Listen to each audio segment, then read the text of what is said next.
మనిషి జీవితమంతా ధనార్జన కోసమే తాపత్రయపడతాడు. ఎంత సంపాదించినా వెంట వచ్చేది ఏమీ ఉండదు.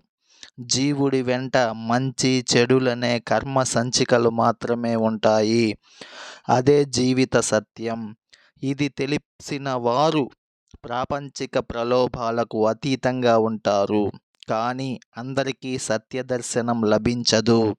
కలలో చూస్తున్నవన్నీ నిజమనే భ్రాంతి కలిగిస్తాయి. మెలకువ రాగానే వాస్తవం తెలుస్తుంది. మనసు కోరికల పుట్ట. ఒక కోరిక తీరగానే మరొక కోరిక సిద్ధంగా ఉంటుంది. కోరికలు మనస్సు బీదతనాన్ని తెలియజేస్తాయి. భిక్షుక ప్రవృత్తికి కోరికలు కారణంగా ఉంటాయి. కోరికల పరంపరతోనే మనిషి అహర్నిశలు అశాంతిగా ఉంటాడు.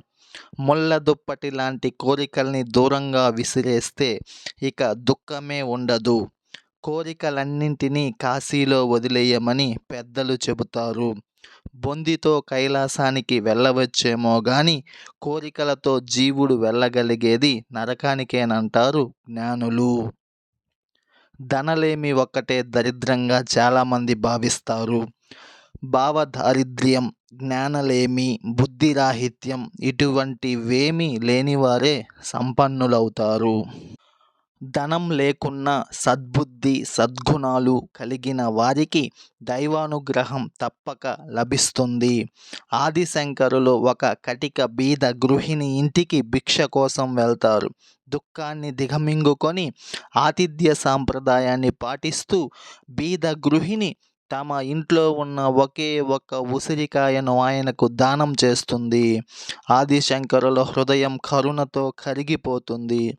ఆ క్షణంలోనే అసువుగా కనకదార స్తోత్రాన్ని చెబుతారు.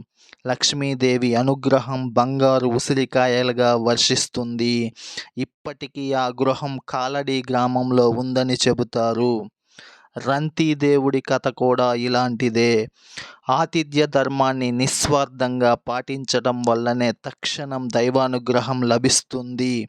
భిక్షకు వచ్చేవారిని హీనంగా, నీచంగా చూస్తూ దుర్భాషలాడకూడదు. దైవం కేవలం ఆలయాల్లోనే ఉంటాడనుకోవటం అజ్ఞానం. దరిద్ర నారాయణులంటే భిక్షుక రూపంలో వచ్చి మన భిక్షకు ప్రతిగా పుణ్యం ప్రసాదించేవారు. శంకరుడు ఆది భిక్షువు. భక్తుల బాధలను తీసుకొని ఆనందాన్ని అనుగ్రహించడం ఆయన దివ్య లక్షణం. భక్తికి భగవంతుణ్ణి ఆకర్షించే శక్తి ఉంటుంది. దైవం మనం భావించే రూపంలో రాడు. మనలోని భక్తి పరిపక్వతను, కుల మత దుర్విచక్షణలు లేని సమతా భావాలను పరీక్షించే విధంగా మనం గుర్తుపట్టలేని రూపంలో రావచ్చు. భగవంతుడికి కులమతాల దుర్విచక్షణ ఉండదు. సహజ నిర్మాణం కోసం కులవృత్తులు ఏర్పడ్డాయి. వాటిలో ఎక్కువ తక్కువలు మనిషి గీసుకున్న గీతలే. జన్మతో అందరూ శూద్రులే, కర్మతో మాత్రమే ఉత్తములవుతారు. ఇదే విషయాన్ని శాస్త్రాలు చెబుతున్నాయి. జ్ఞానం అంటే భ్రమల నుంచి బయటపడే మార్గం తెలుసుకోవడం. కేవలం తెలుసుకుంటే చాలదు, అనుసరించాలి. దత్తాత్రేయ అవతారాలన్నీ జీవులకు జ్ఞానభిక్షను అనుగ్రహించడానికేనని చెబుతారు. జ్ఞానభిక్షతో ఆత్మ ఆర్తి తీరుతుంది, కైవల్యం ప్రాప్తిస్తుంది. Thank you for watching.